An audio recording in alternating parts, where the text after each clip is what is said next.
still have to set up. I know there was more for me to set up.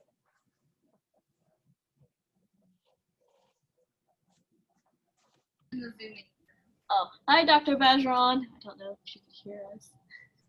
No, she can't.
Good morning.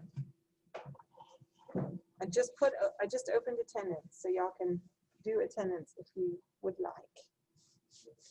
Well, you probably should if you want to get credit for being here.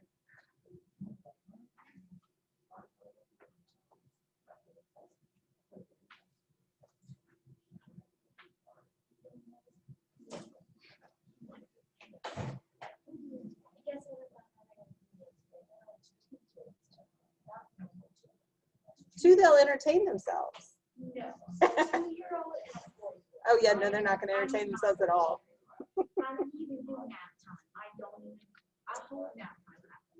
You nap with them.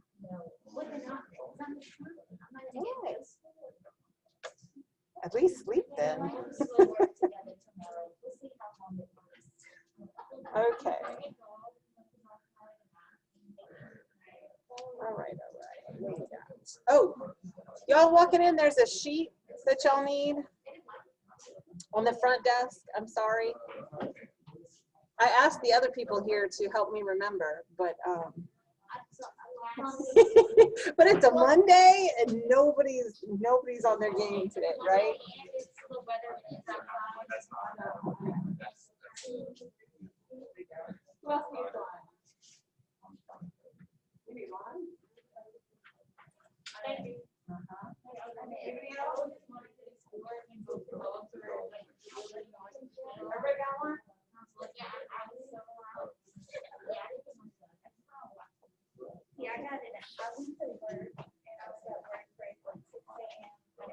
If y'all at home, don't worry, I'm going to talk about it. You can still access what I'm handing out, so it's all good.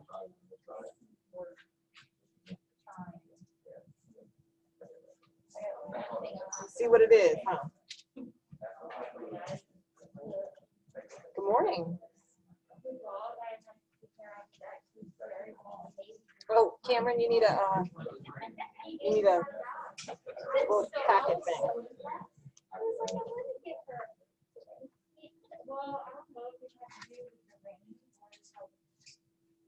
And y'all, I do not have my watch today, so y'all are gonna have to help me.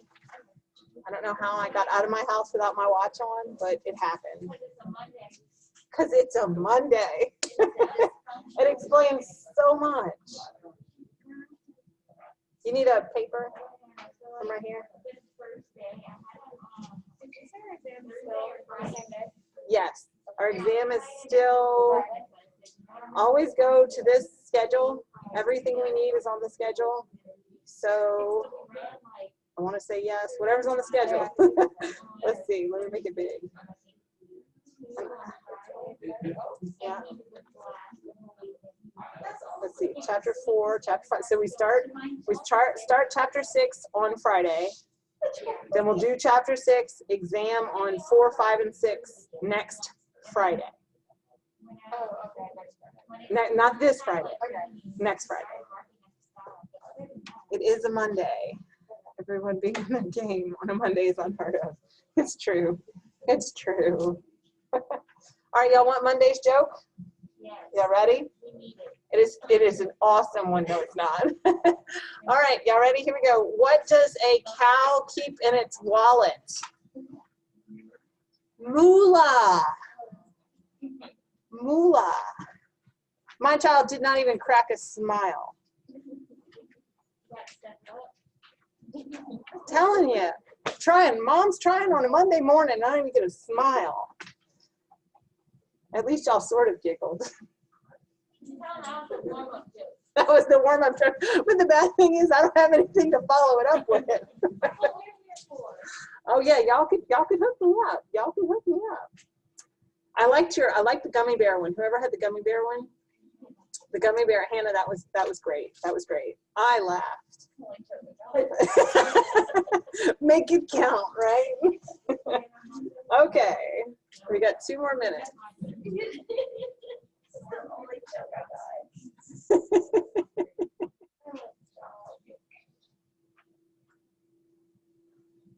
Are the exams looking okay, or? Yeah, I'm like this close. So probably actually within the next 24 hours, I'll have them posted. So I'm like this close.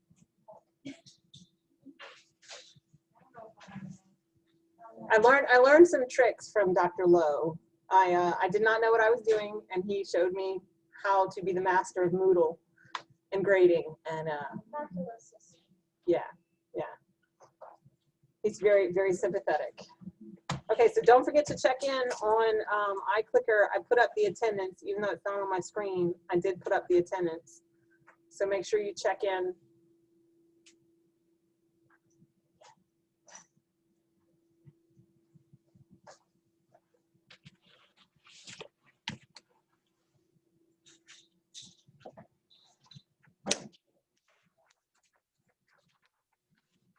And if you just walked in, you need a little pack of paper from right up at the front. You just walked in.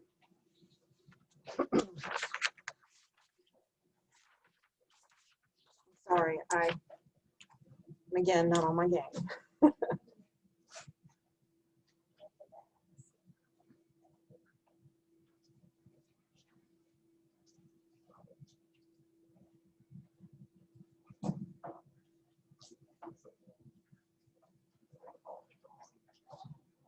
We really only have 40 people today? A little rain's keeping people away? Don't forget to check in. I'm gonna get started, so I'll need that clicker. So make sure you got your attendance done.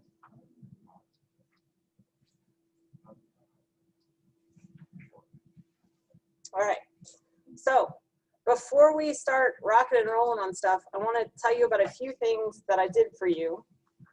So number 1, if you go to Moodle and scroll down to chapter 5, I hope my organization on Moodle is okay.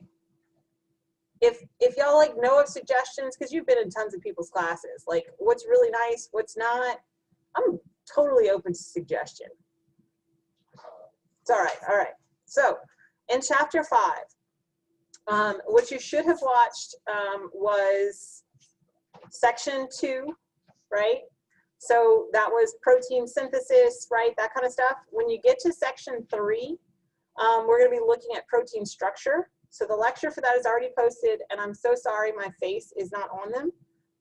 So I apologize, but the computer at home had technology issues over the weekend. So my face is not on them. Y'all might like that though.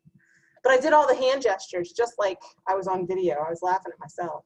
So we really talk about two things in section 3, and that's X-ray crystallography and NMR.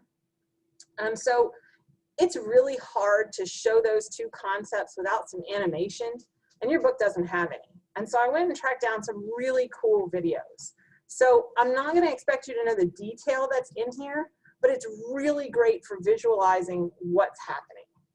So I'm not going to grade you on did you watch the movie, but it's really, really going to help. And I think they're like 7 minutes long, so they're not long, okay?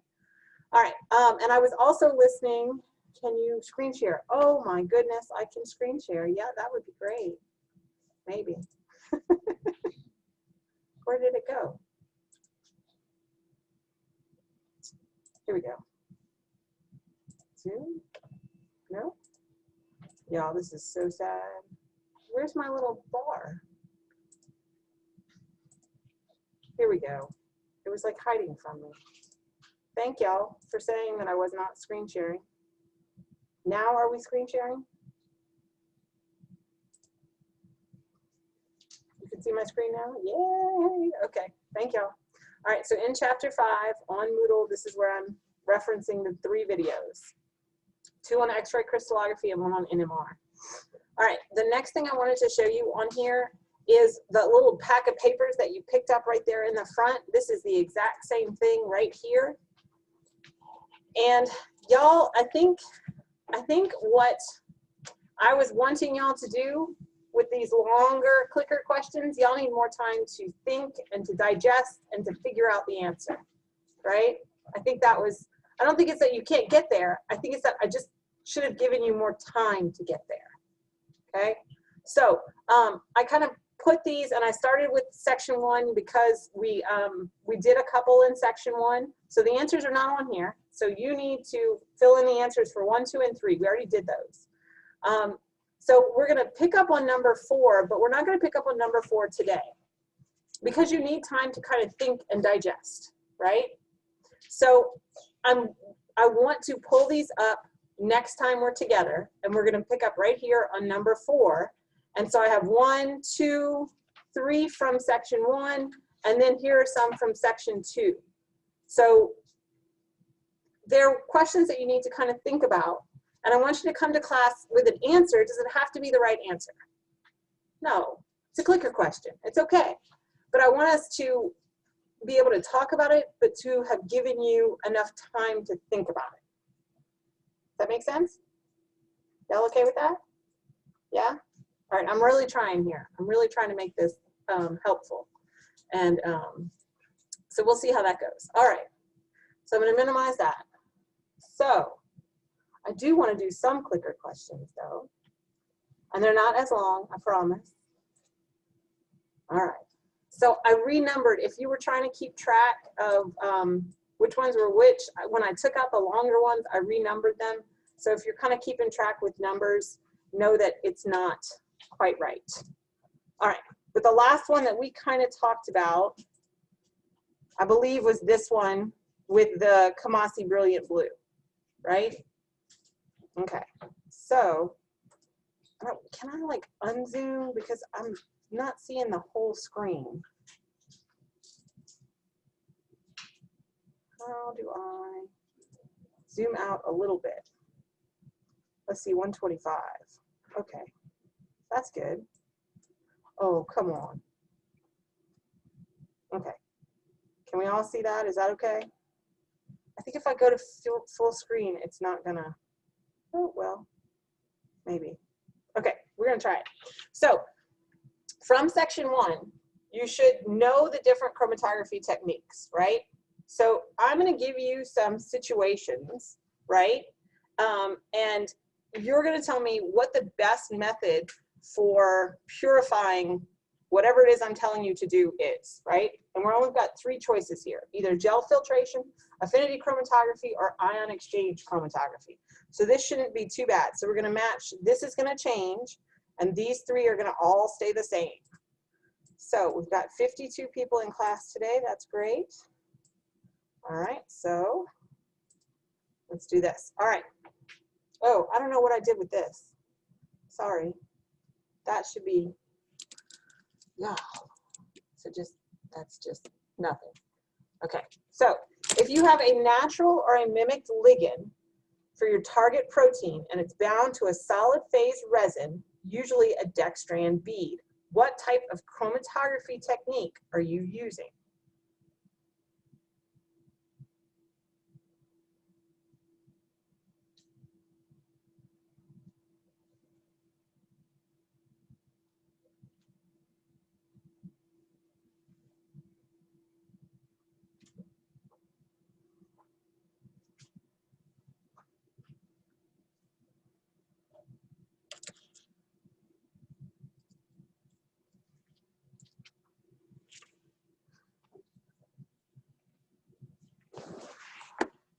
All right, come on. I kind of want to do a minute, so I'll give you all a minute 10.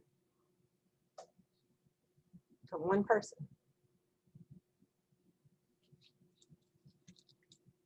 All right. So what was the key point in here? How did you figure out which one you picked? Some people. What did you pick? You should have picked affinity, right?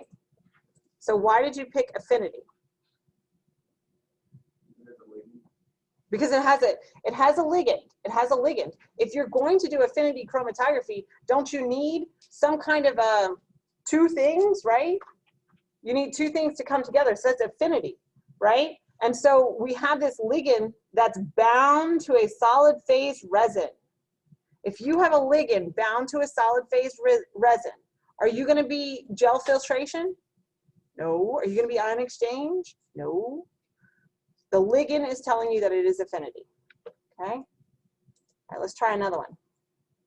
And okay, oh no, on every single one of these, I'm going to have, because I copied and pasted, y'all like forgive me. It's Monday. All right, let's see. See if I can move this. All right. So we can use this one to determine the molecular mass of an unknown protein using a set of proteins with known molecular mass.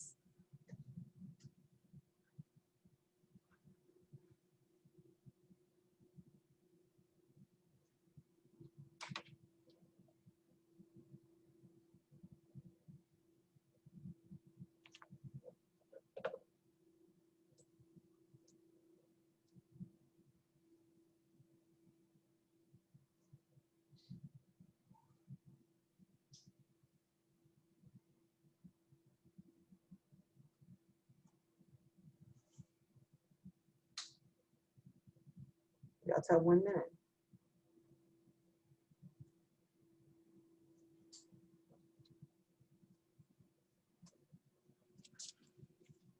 I think we only had 51 people checking in now. I guess. I don't know what happened. We lost one. All right, so what did we say? It is gel filtration. It is gel filtration. Why is it gel filtration? Y'all know I can't bypass a question without explaining why. It's based on size. It's based on size. What goes faster? A larger size, right? So you can put a set of standard sized proteins through this column and you can time it. You can see at what point each of these individual proteins come out, right? Now if you use that same column with your unknown, depending on where it comes out, you know its approximate molecular mass. Is it precise? No, but it gives you a really good idea, and sometimes that's really, really nice. Sometimes you just need a little hint, and then you could do some better studies. Okay. Oh, it's so sad. It's on every single one. It's really going to make me cry this morning. All right, let's see. So, what if we have two proteins that are the same size, but they are different shape, globular versus fibrous, can be separated by this method?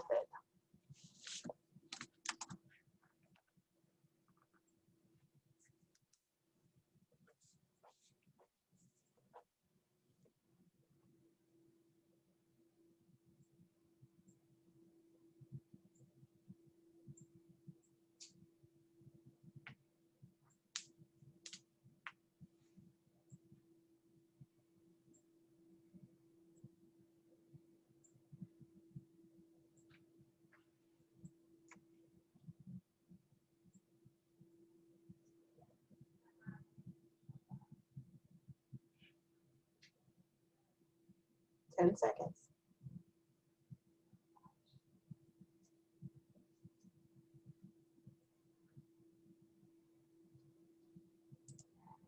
Okay, so what do we say? So y'all said ion exchange. Did it tell you that they were differently charged? So can you use ion exchange? You can't use ion exchange. If you don't know the characteristics are different between the two proteins, you can't use it. So it is actually gel filtration. So if two proteins are the same size, but they're different shapes, they are going to travel through a size exclusion chromatography separately, differently, right? We assume, if you've read in the textbook, we assume when we're doing these size exclusion that everything is a globular shape. But is every single protein globular shaped? No, right? Some of them are long and skinny, right? They have all kinds of different shapes. So shapes will affect how the proteins go through a gel filtration column. So do you necessarily know which one's going to come out first? You kind of have to know something about their structure. If you know something about their structure, you could kind of predict it. But if you don't, then you'd have a hard time. But the only way, though, based on the information given, the only way that you could separate these two, you don't know what they bind to and you don't know their charges, is with gel filtration. It's kind of a trick question. All right, let's see. Oh, clicked the wrong thing. All right, how about small proteins are retained due to a longer pathway through the column?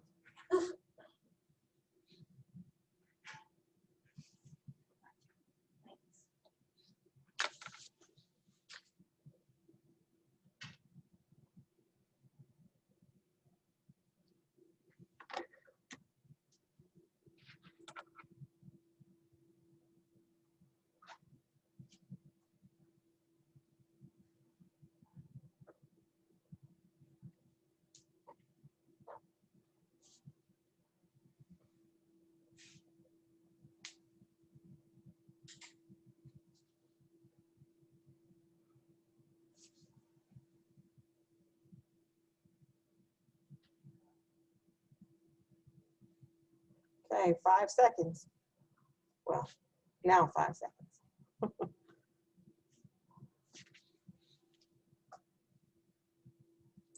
Okay. So what do we pick? Good.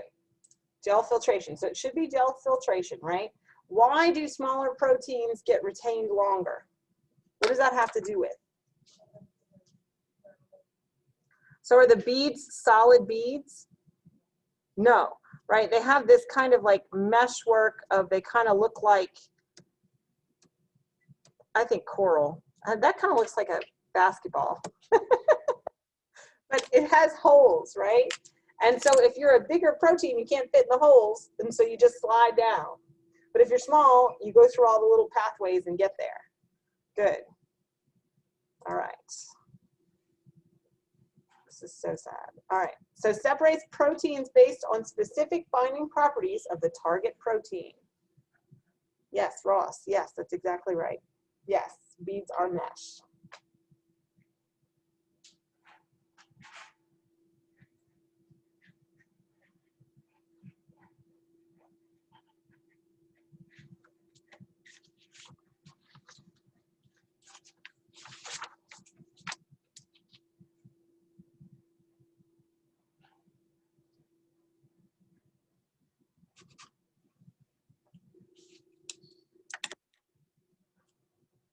This one should be quick and easy.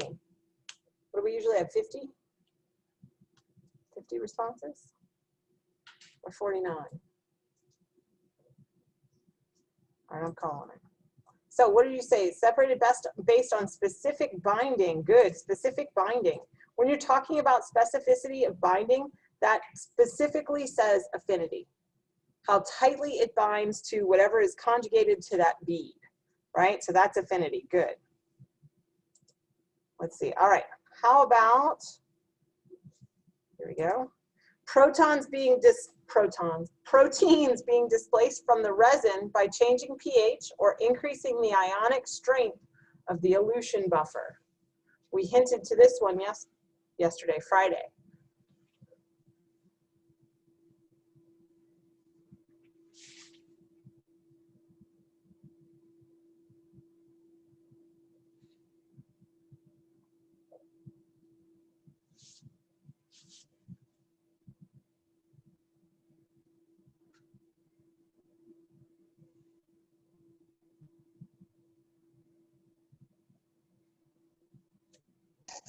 Now watch back.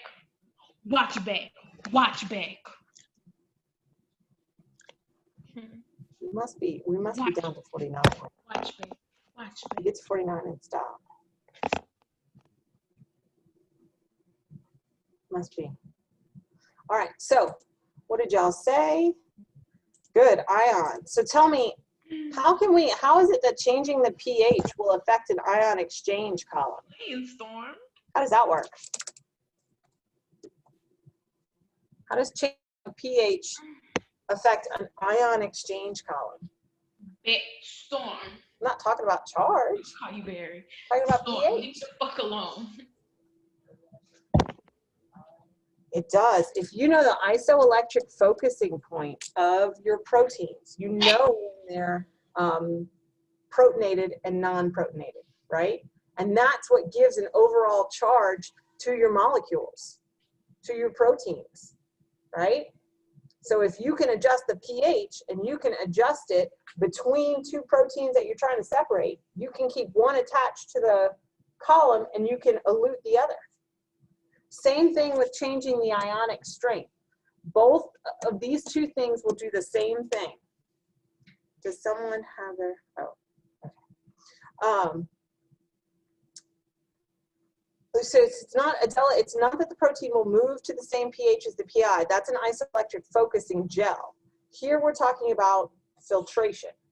So if you increase the ionic strength, right, then you're going to release those proteins that are closest, that have a PI that is closest to the pH you are at, right? The higher the PI, the harder it is for them to be pulled from the resin. Okay, so that's ion exchange. All right, I got a few more. We did that. All right. Now, this one, like, it's too big. Hold on. I want to get the whole thing in. Oh, there we go. We can do that. All right. Okay, so if you have, and I'll give y'all extra time on this one. Sodium dodecyl sulfate, SDS, right, is really important when we're running a page gel. I want you to tell me what exactly SDS does in a denaturing electrophoresis. So look at your answer choices and tell me exactly what SDS does when we have a denaturing electrophoresis going on.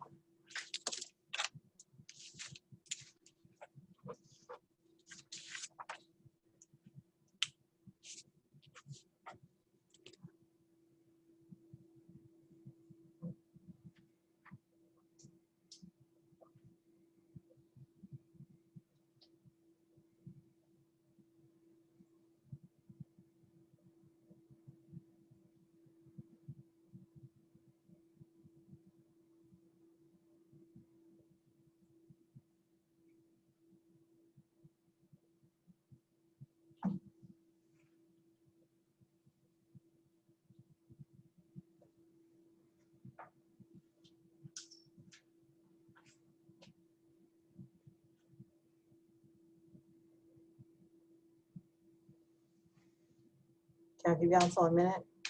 35.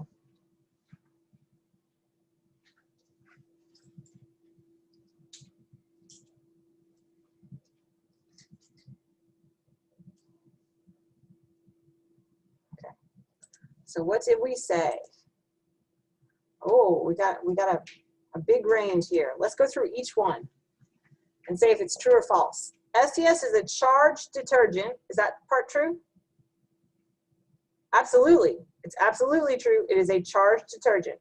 It neutralizes the protein, allowing the protein to migrate through the gel based on size. Does it neutralize the protein? No, what does it do?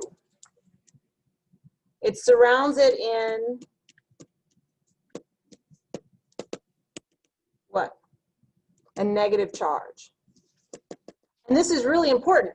Whether you're doing denaturing or non-denaturing, why is it important to cover it in a negative charge? How do you run a gel? With a cathode and an anode, right? And so if your protein is negative, what are you doing? You're trying to make it run. You're running your gel, but you're not really running anything, right? You're attracting that negatively charged molecule down to the cathode, anode negative, cathode positive, right? Okay, because SDS is a detergent, it supports the native state by interacting with nonpolar portions of the molecule, stabilizing the three-dimensional structure of a protein. If it's a detergent, is it going to stabilize anything? Nope, it's not going to stabilize. It's not going to support the native state. That is incorrect. Because SDS is a detergent, it plays a role in denaturing the protein.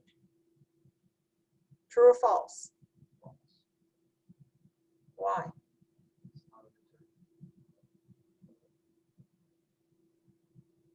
Well, it sort of is. It surrounds everything in a negative charge, and there are things that are not going to be broken. What's not going to be broken when you put SDS?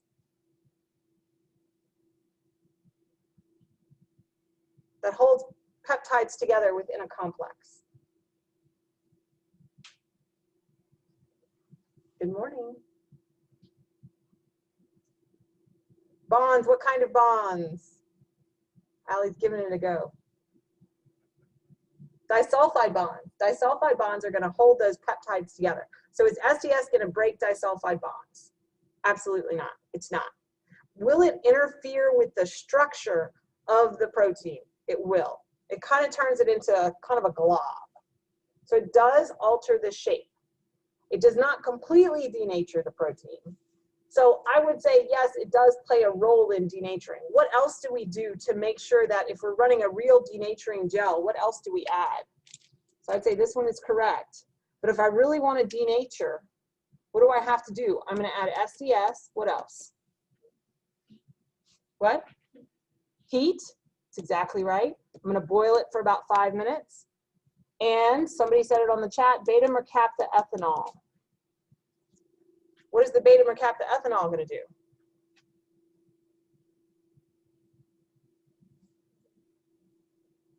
Break our disulfide bonds, right? Okay. And then the last one, SDS is an amphipathic compound that binds to the hydrophobic portion of the protein, coating the mixture and giving the protein an overall negative charge proportional to the size of the protein.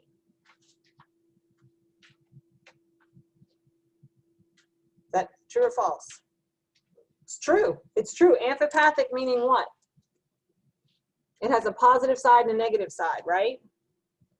And so it's going to bind to the hydrophobic portion, coat the mixture, and give the protein an overall negative charge. So what should we have said?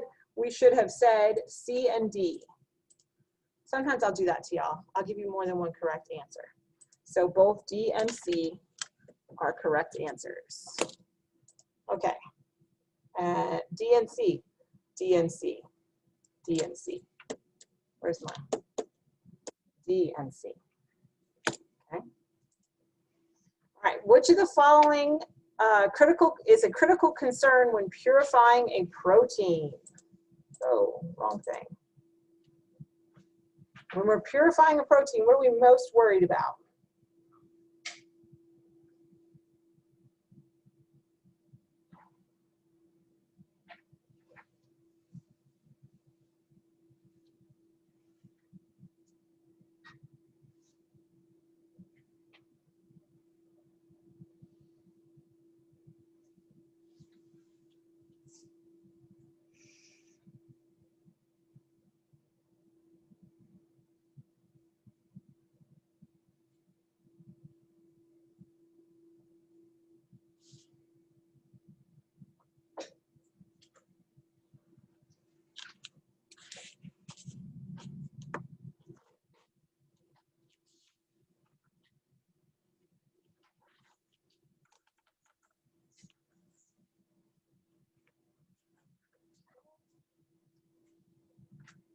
Oh, we're waiting for 50. Y'all come on and click in.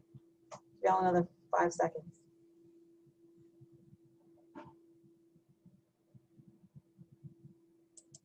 Okay, so what are we worried about? Oh, we're not sure. Okay, so we know A is not right, right? Detecting the protein by luciferase reaction to produce light. This is super specific, right? So this is, you already know what protein it is. So we know it's not A. B, knowing which organic solvent is important for extraction. I'm not saying that this isn't important information, but what is the most critical concern when you purify a protein? I want to know that that protein is doing what I think it's doing. Because if it's not, you're purifying the wrong protein and you are wasting your time and reagents and life. So don't fall into that trap. One thing that we always try to do is along the way as we're developing a new assay to purify a protein is that we pull it out at different stages and say, do we still have activity? Is it still doing what we think it's doing? You know, is this protein really the cause of what we're seeing in the cell? So C is super important. D, understanding molecular weight.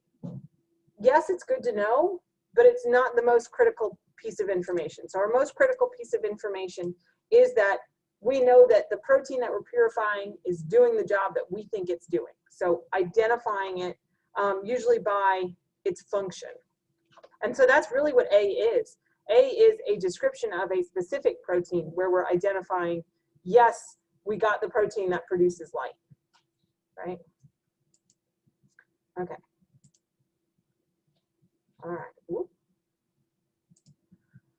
Okay, so you can introduce a protein feature that causes your protein to bind to a metal in a chelation affinity chromatography, usually with nickel. Why does this, why? Because I used the previous one to make my next one. All right, so what protein feature allows you to use a nickel chromatography column?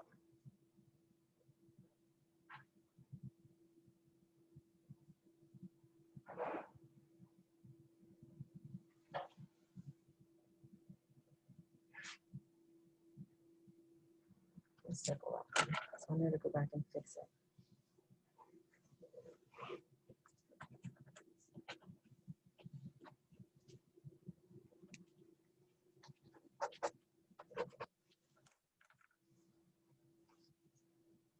Y'all another 15 seconds.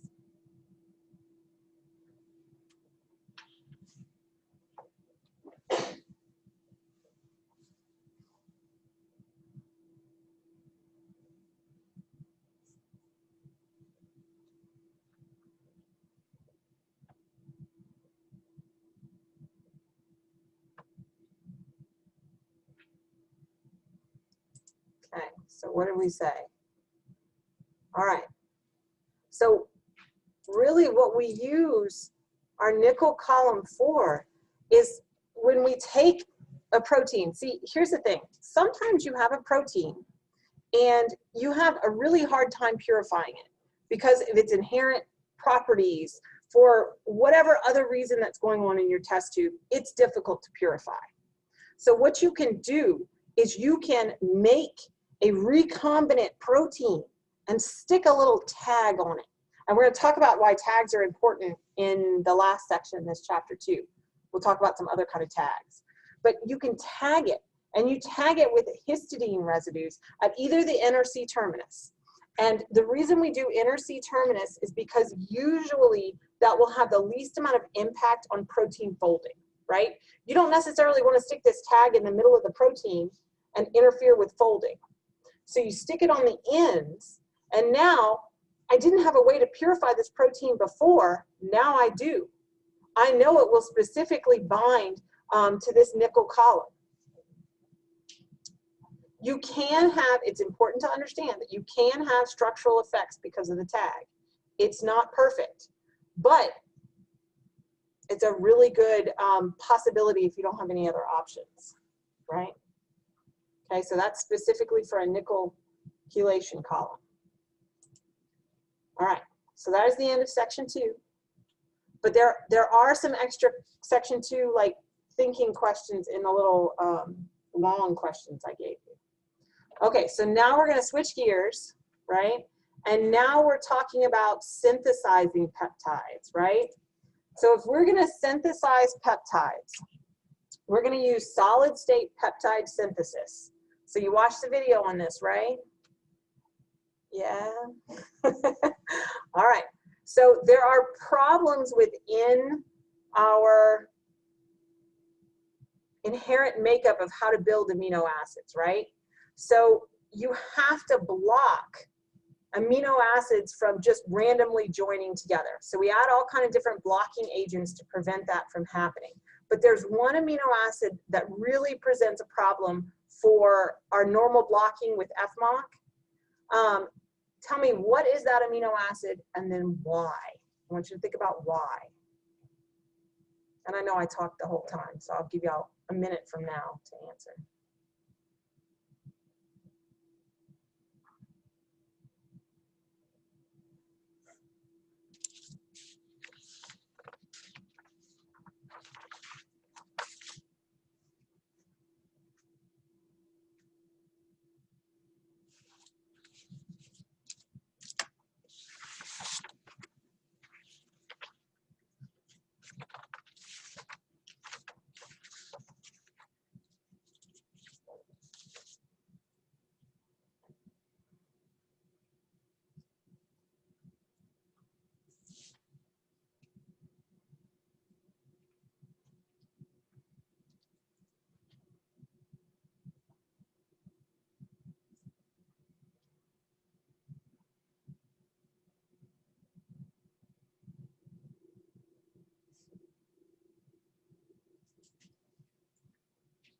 Ten seconds.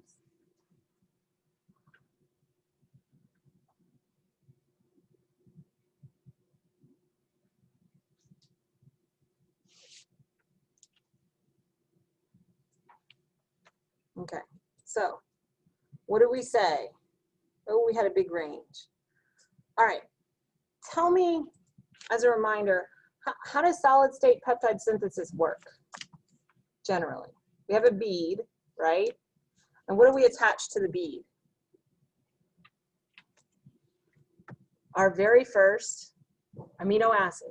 But which side do we attach, the N-terminus or the C-terminus? It is the C-terminus. It is the C-terminus, right? Okay, so then we got, right, and we have some kind of an R group here, and then our amino is here. So when we want to add amino acids, are we going to add them the way it naturally happens in the cell?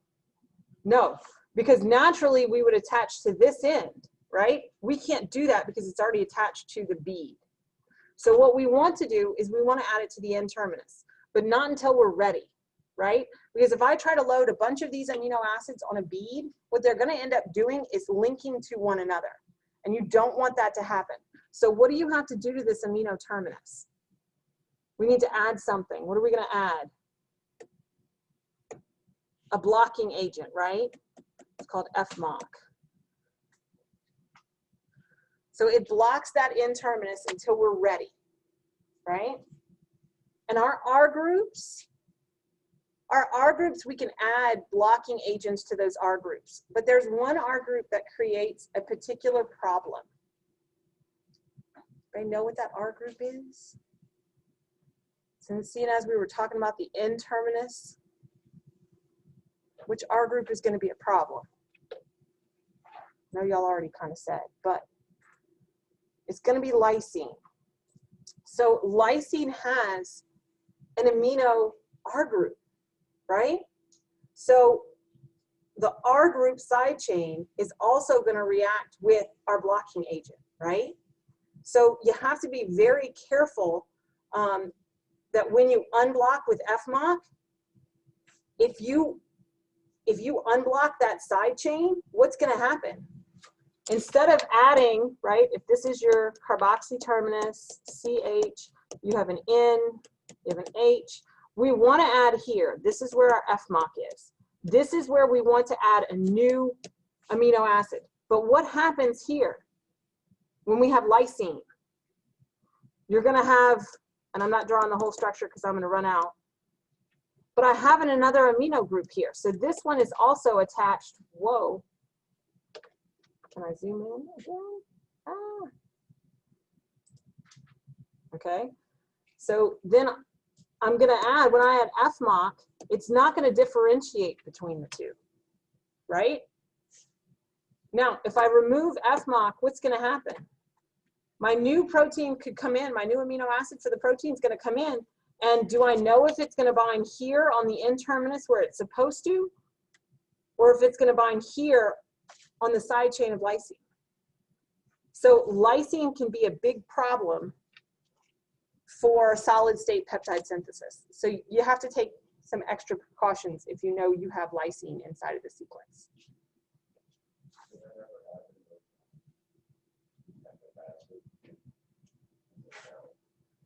Does it happen in a cell?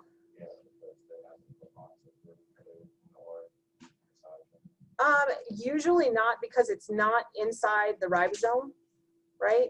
So inside the cell, you got to think its place in three-dimensional space is also important, whereas in this solid state synthesis, it's not important. It's all hanging around, right? So in order for the bonds to be made, it has to be in a particular place inside the cell.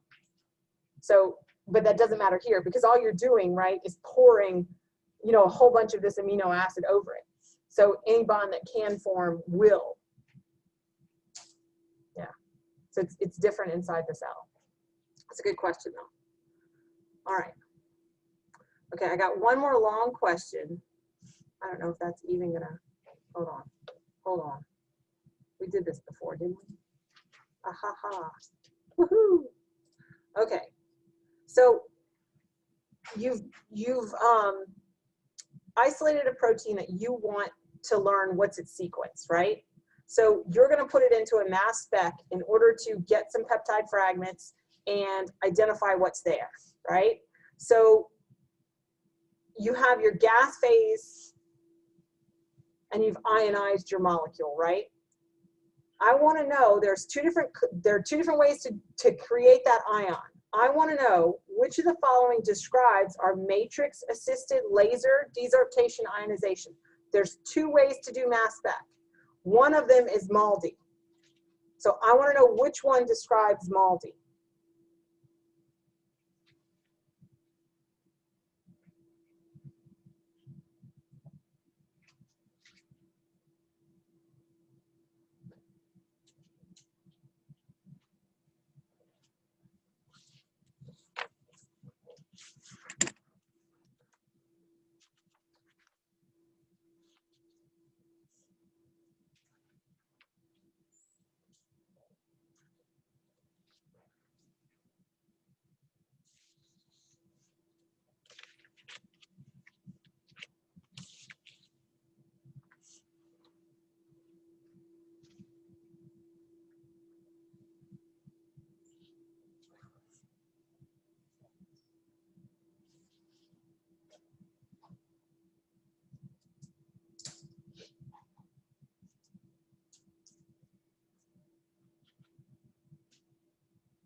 Okay, 5 seconds.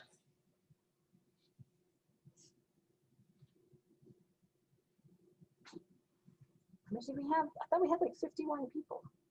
49. No, we had 49. I'll check in. All right. Okay, so what did we say? All right, good. So what was your ticket, right?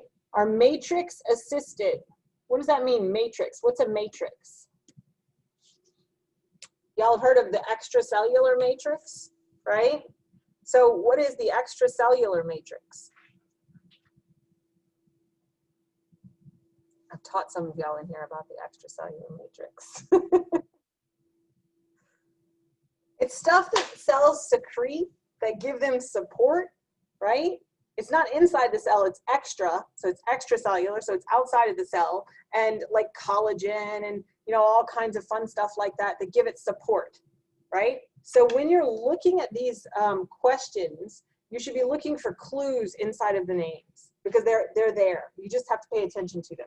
So if it's matrix assisted, can it be A, where we have small peptide fragments released from a metallic capillary under high voltage that removes the solvent and ionizes the peptides into the gas phase? Do we have a matrix in that description? No, you can do this to complete mass spec. This can be your first step in mass spec. You can immediately send it into the gas phase. So from liquid to gas phase, you can. That is possible, but that is not matrix assisted. How about B? Protein fragments are embedded in a solid mixture that absorbs light, and then a laser flashes on this mixture, leaving fragmented and ionized peptides in the gas phase. Do we have a solid matrix? Absolutely, we have a solid matrix. Oh, I gave the answer. Okay, so that is correct, right? So the rest of them are not, they're just kind of random descriptions. They're not mass spec. But what you have to remember with mass spec, right, is that you can't do it on a whole big protein, right? So you're gonna digest that protein up a little bit, and then what you wanna do is you wanna ionize those molecules. Why? Why is it important to ionize them? What happens when you ionize them? I don't know. Let's see. Let me just do that. Okay. What happens when you ionize them? What happens if you have, let's do a really, really simple molecule. Let's do CH4. What do I have in CH4? What are those lines representing? Those are representing bonded electrons, right? Are those the only electrons in the molecule? No.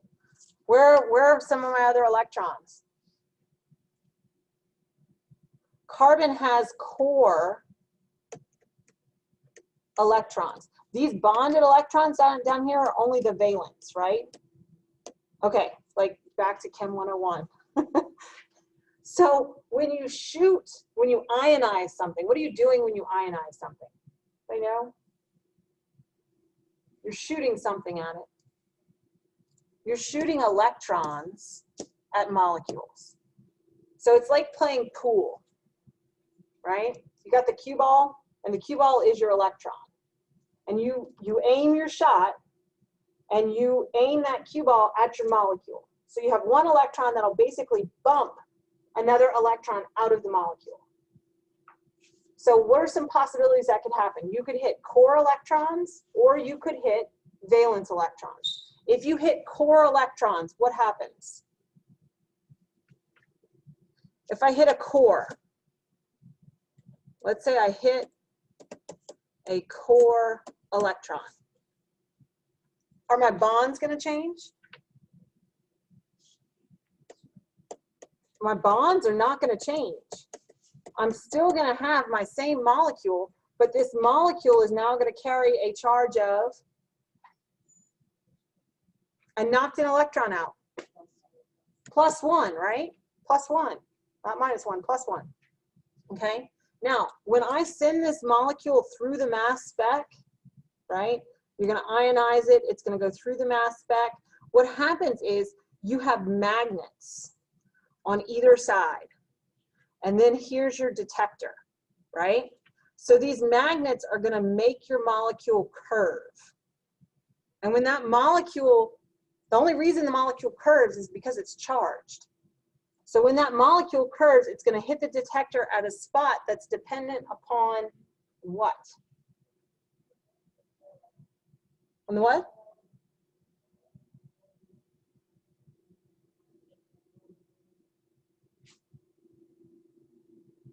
How do I know why this is going to curve a certain way?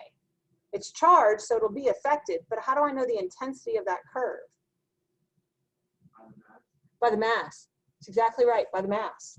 So my biggest particle is my intact CH4. What else could happen? What if I hit a valence electron? What am I going to end up with?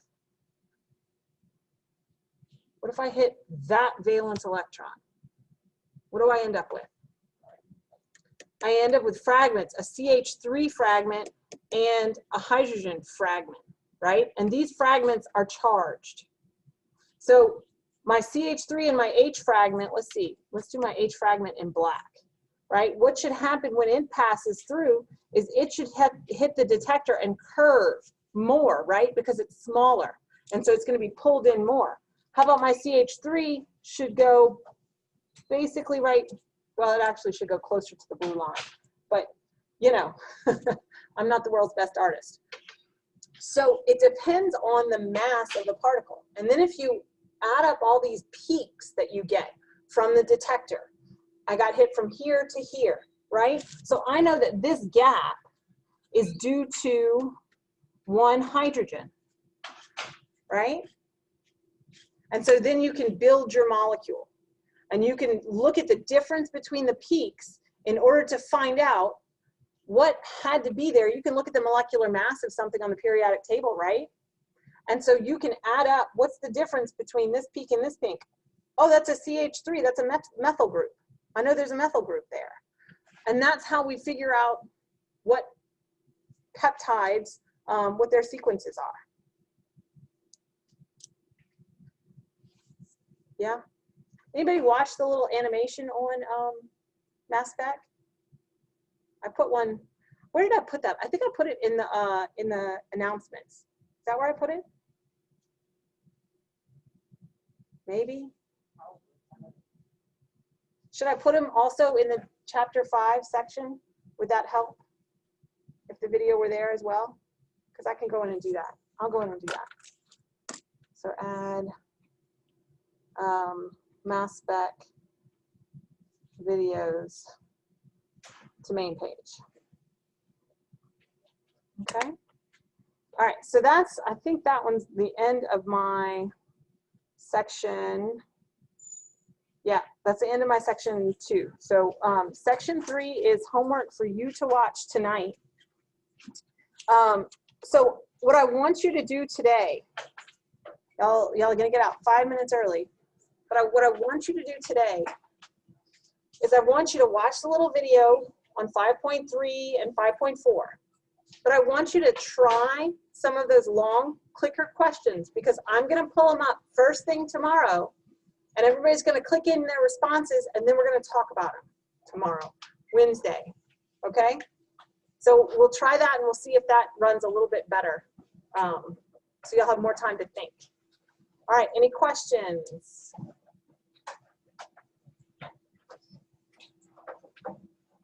All right. Y'all have a good rest of your Monday. Sure. So would the electron always have to go with the CH3 group? Because if the electron goes with the hydrogen, then the hydrogen is not charged. Well, yes, you're only gonna pick up one species. So when you play pool with the, hold on, I'm gonna stop this. If y'all have a question, I didn't see any questions, send me an email. Okay, let's see. Stop recording.